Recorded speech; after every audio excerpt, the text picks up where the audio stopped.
नमस्कार दोस्तों, मैं राहुल आप सभी का मंथन में एक बार फिर से स्वागत करता हूं। इस सेशन के अंतर्गत हम लोग भारतीय संविधान को कवर करने वाले हैं और भारतीय संविधान के अंतर्गत हम लोग नागरिकता को कवर करेंगे। सेशन मूल रूप से अगर मैं कहूं तो बीपीएससी एईडीओ और बिहार एसआई के साथ साथ यदि आप लोग जेपीएससी की तैयारी कर रहे हैं या फिर आप जेएसएससी के द्वारा आयोजित होने वाले कोई भी प्रतियोगी परीक्षाएं हैं उसके लिए तैयारी कर रहे हैं तो सभी के लिए अत्यंत महत्वपूर्ण हो जाएंगे। साथ साथ आपका एसएससी और रेलवे के लिए भी अत्यंत ही महत्वपूर्ण सेशन होने वाला है। तो सबसे पहले अगर मैं बात करूं कि हम लोग हमेशा पढ़ते हैं नागरिकता।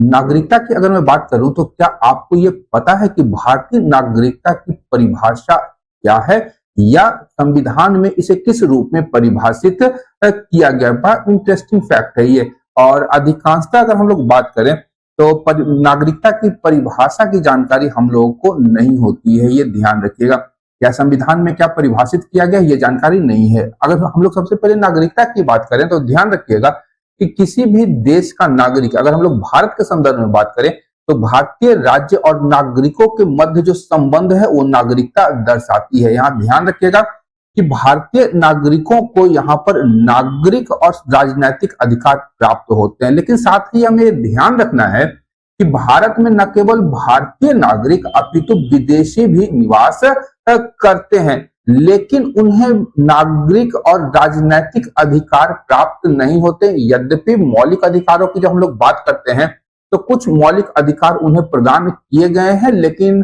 5 मौलिक अधिकार आप लोगों को याद रखने हैं। 15, 16, 19, 29 और 30 ये मौलिक अधिकार विदेशियों को प्राप्त नहीं होते हैं। 15 की बात करेंगे तो लिंग, जन्म स्थान आदि के आधार पर भेदभाव या डिस्क्रिमिनेशन की जो बात संविधान में की गई है वो विदेशियों को प्राप्त नहीं है।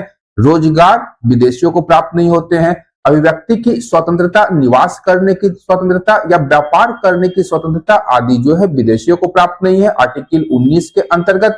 और 29 और 30 की जब हम लोग बात करते हैं तो यहाँ पर सांस्कृतिक और शैक्षणिक अधिकारों से संबंधित ये प्रावधान यहाँ पे किए गए हैं। फंडामेंटल राइट्स में हम लोग इसको डिटेल से कवर करने वाले हैं, लेकिन यहाँ पे एक उल्लेख के लिए हम लोग ध्यान में रखेंगे कि 15, 16, 19, 29 और 30 जो है आर्टिकल से जो फंडामेंटल राइट से संबंधित है वो विदेशियों को प्राप्त नहीं होते हैं। बड़ा इंपॉर्टेंट है ये। अब ध्यान रखिएगा, जो मैंने प्रश्न पूछा था कि नागरिकता की संविधान में क्या परिभाषा दी गई है, तो ध्यान रखिएगा कि संविधान में नागरिकता को परिभाषित नहीं किया गया है। केवल यह कहा गया है कि भारत का प्रथम नागरिक जो होगा वो भारत का राष्ट्रपति होगा। अब बात करते हैं कि भारत में जो नागरिकता हमें प्राप्त होती है वो किस आधार पर प्राप्त होती है। तो यहाँ पर ध्यान रखिएगा, भारत में नागरिकता मूलतः जन्म स्थान के आधार पर या रक्त संबंधों के आधार पर प्राप्त होती है। और अधिकांश नागरिकता की जब हम लोग भारत में बात करते हैं तो वह रक्त संबंधों के आधार पर भारत में नागरिकता प्रदान की जाती है। ये ध्यान रखिएगा। अधिकांश मामलों की मैं बात कर रहा हूं, सभी मामलों की बात नहीं हो रही है। यहाँ पे कंफ्यूजन आप लोग नहीं रखिएगा। अब बात करते हैं नागरिकता की, तो प्रावधान किया गया भारतीय संविधान के भाग 2 में आर्टिकल 5 से 11 तक। अब प्रश्न अगर आपसे नागरिकता के संबंध में आर्टिकल से आते हैं तो 5 से 11 तक के जो प्रावधान है वो नागरिकता से संबंधित है, ये हमेशा ध्यान रखिएगा। अब भारत की बात करेंगे तो भारत में एकल नागरिकता को अपनाया गया है। जैसा कि ब्रिटेन और कनाडा में हम लोग देखते हैं कि केवल संघ की नागरिकता प्रदान की जाती है, ध्यान रखिएगा। लेकिन यही अगर हम लोग रेफरेंस के लिए यूएसए या स्विट्जरलैंड की बात करते हैं तो ध्यान रखिएगा यूएसए और स्विट्जरलैंड में दोहरी नागरिकता प्रदान की जाती है। एक नागरिकता आपका संघ की होती है और दूसरी नागरिकता राज्यों की होती है, ये ध्यान रखिएगा। वहां पर दोहरी नागरिकता प्रदान की गई है। अब अगर हम लोग बात करेंगे आर्टिकल्स की नागरिकता से संबंधित तो अनुच्छेद 5 से 8 और 9 से 11 आप लोग ध्यान में रखेंगे। 5 से 8 में प्रावधान किया गया है कि 26 जनवरी 1950 के पूर्व नागरिकता किस प्रकार से होगी, और 9 से 11 में प्रावधान किया गया है कि 26 जनवरी 1950 के बाद नागरिकता किस प्रकार की होगी। और यहीं पे हम लोग देखते हैं कि नागरिकता अधिनियम 1955 संसद के द्वारा पारित किया गया भारत की नागरिकता को प्रदान करने के लिए, ये ध्यान रखना है। प्रमुख अनुच्छेदों की अगर हम लोग बात करें तो आर्टिकल 5 में कहा गया है संविधान के प्रारंभ में नागरिकता, ये ध्यान रखिएगा, नागरिकता अनुच्छेद 5 से प्रारंभ होती है और प्रारंभ होने के साथ ही, संविधान के प्रारंभ होने के साथ ही नागरिकता प्रदान करने का जो प्रावधान है आर्टिकल 5 में दिया गया है। 6 में बात करेंगे तो भारत का विभाजन 15 अगस्त 1947 को हो गया था। तो पाकिस्तान से भारत आने वाले लोगों के नागरिकता के संबंध में उपबंध दिए गए हैं, जो कि 19 जुलाई 1948 से पहले से भारत आ गए हों उन्हें भारतीय नागरिक माना जाएगा। वहीं अनुच्छेद 7 में कहा गया है कि भारत से पाकिस्तान जाने वाले 1 मार्च 1947 के बाद यदि कोई भारतीय नागरिक पाकिस्तान में जाकर के निवास करने लगा तो उसको भारतीय नागरिकता के संबंध में यहाँ पे प्रावधान किए गए हैं। अनुच्छेद 8 में दिया गया है, भारत से बाहर रहने वाले भारतीय मूल के व्यक्तियों की नागरिकता क्या होगी उसके संबंध में यहाँ पे उपबंध किया गया। भाग 9 में दिया गया है नागरिकता की समाप्ति कैसे होगी, बड़ा इंपॉर्टेंट आर्टिकल है ये, आप लोग रट्टा मार लीजिएगा कि आर्टिकल 9 में बार-बार भाग मेरे मुंह से निकल रहा है, यहाँ पे आर्टिकल आप लोग ध्यान में रखेंगे कि आर्टिकल 9 जो है नागरिकता की समाप्ति से संबंधित है और ये ध्यान रखिएगा यही जो आर्टिकल है एकल नागरिकता की भी पुष्टि कर देता है, यानी केवल संघीय नागरिकता भारतीय नागरिकों को प्रदान की जाती है। आर्टिकल 10 में कहा गया है कि नागरिकता अधिकारों की निरंतरता क्या होगी उसके विषय में बोला गया, ज्यादा महत्वपूर्ण नहीं है, लेकिन आर्टिकल 11 आप लोग ध्यान में रखेंगे, बड़ा इंपॉर्टेंट है ये। और नागरिकता संबंधी संसद की शक्ति, यानी नागरिकता के संबंध में जो भी विधि बनाने की शक्ति होगी वह संसद के पास होगी, ये ध्यान रखिएगा, ये बड़ा इंपॉर्टेंट है, बहुत ही इंपॉर्टेंट है। 11 और 9 ये 2 आर्टिकल आप लोग ध्यान में रखिएगा। अब इसीलिए हम लोग देखते हैं कि भारतीय नागरिकता अधिनियम 1955 जब पारित किया गया तो इसे लागू किया गया 30 दिसंबर 1955 से। ये लागू करने की तिथि वनडे एग्जामिनेशन के पॉइंट ऑफ व्यू से अत्यंत ही महत्वपूर्ण है, प्रश्न पूछा भी जा सकता है कि भारतीय नागरिकता अधिनियम कब लागू हुआ है, तो 30 दिसंबर 1955 को लागू हुआ है, ये याद रखिएगा।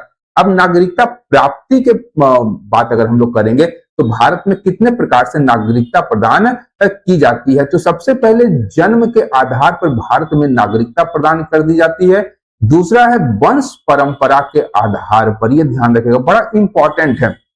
अब कोई भारतीय नागरिक है, उसका माता पिता भारतीय नागरिक है और उसके बच्चे का जन्म इंग्लैंड या यूरोप के किसी देश में हो रहा है तो वह बच्चा भारतीय नागरिक होगा, ध्यान रखिएगा। वंश क्रम के आधार पर, पंजीकरण के आधार पर भारत में कोई भारतीय नागरिक बन सकता है जबकि वो 7 वर्षों तक भारत में निवास कर रहा हो।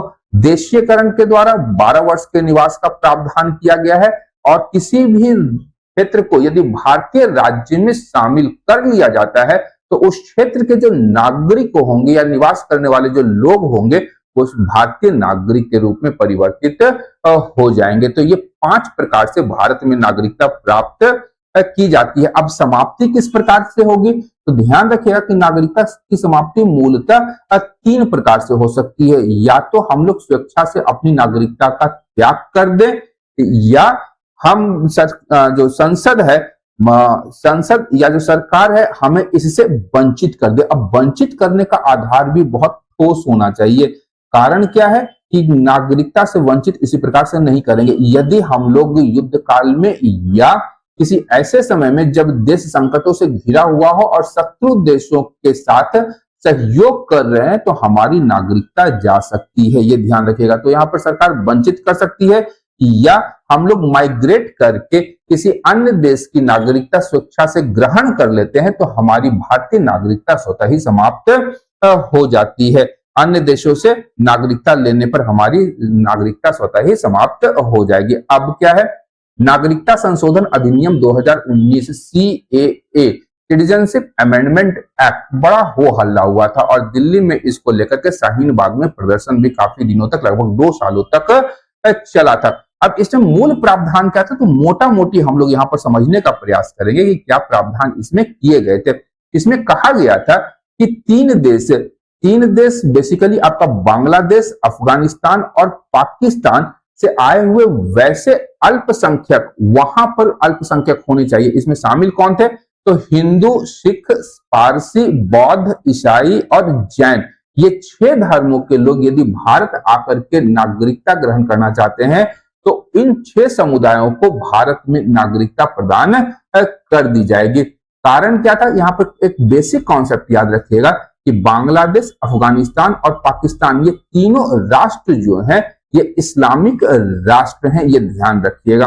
ये तीनों राष्ट्र इस्लामिक राष्ट्र हैं और इनमें कहा गया कि 2014 तक के जो भी 6 समुदाय के लोग भारत आए हैं उनको भारतीय नागरिकता प्रदान कर दी जाएगी। और नागरिकता उपबंध के लिए इसमें क्या किया गया कि ये 12 वर्ष की जगह पे 6 वर्ष में ही इन्हें नागरिकता प्रदान कर दी गई। यहाँ ध्यान रखिएगा, अवैध प्रवासियों को यहाँ भी किसी प्रकार का कोई किसी प्रकार की नागरिकता प्रदान करने में रियायत नहीं दी गई है, ये ध्यान रखेगा।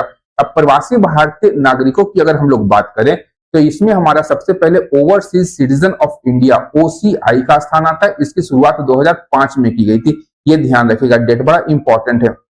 ओवरसीज सिटीजन ऑफ इंडिया की शुरुआत 2005 में की गई थी और यहाँ पर इनको क्या क्या सुविधाएं दी गई है भारत में आने के लिए, तो आजीवन वीजा मुक्त यात्रा कर सकते हैं, शैक्षणिक और सांस्कृतिक लाभ ये उठा सकते हैं, लेकिन इन्हें किसी प्रकार का राजनीतिक अधिकार प्रदान नहीं किया गया, यानी ये लोग यहाँ पर आकर के चुनाव में अपना मत डाल नहीं सकते हैं। वहीं अनिवासी भारतीयों की बात करेंगे, नॉन रेजिडेंट इंडियंस की, जिसे हम लोग NRI कहते हैं, NRIs को नागरिकता भी है और उन्हें मतदान का भी अधिकार दिया गया है। ये भारतीय नागरिक है लेकिन अपने काम के सिलसिले में विदेशों में प्रवास करते हैं। वहीं अगर हम लोग बात करेंगे कि 11 मार्च 2024 से नागरिकता संशोधन अधिनियम जो है पूरे देश में प्रभावी हो गया है और नागरिकता अधिनियम 1955 में अब तक कितने बार संशोधन किए गए हैं, तो यहाँ ध्यान रखिएगा, अब तक 6 बार संशोधन हो चुका है। 1986 में, जिसे 1987 से लागू किया गया था, 1992 में, 2003, 2005, 2015 और 2019 सिटीजनशिप अमेंडमेंट एक्ट के द्वारा हमारे नागरिकता अधिनियम 1955 में संशोधन किया जा चुका है। तो आज के इस सेशन के लिए इतना ही, मिलते हैं हम लोग अगले नए सेशन में मौलिक अधिकार के साथ में। तब तक के लिए धन्यवाद, देखते रहिए मंथन, क्योंकि मैं इस प्रकार के वीडियोस लाता रहता हूं। Thank you.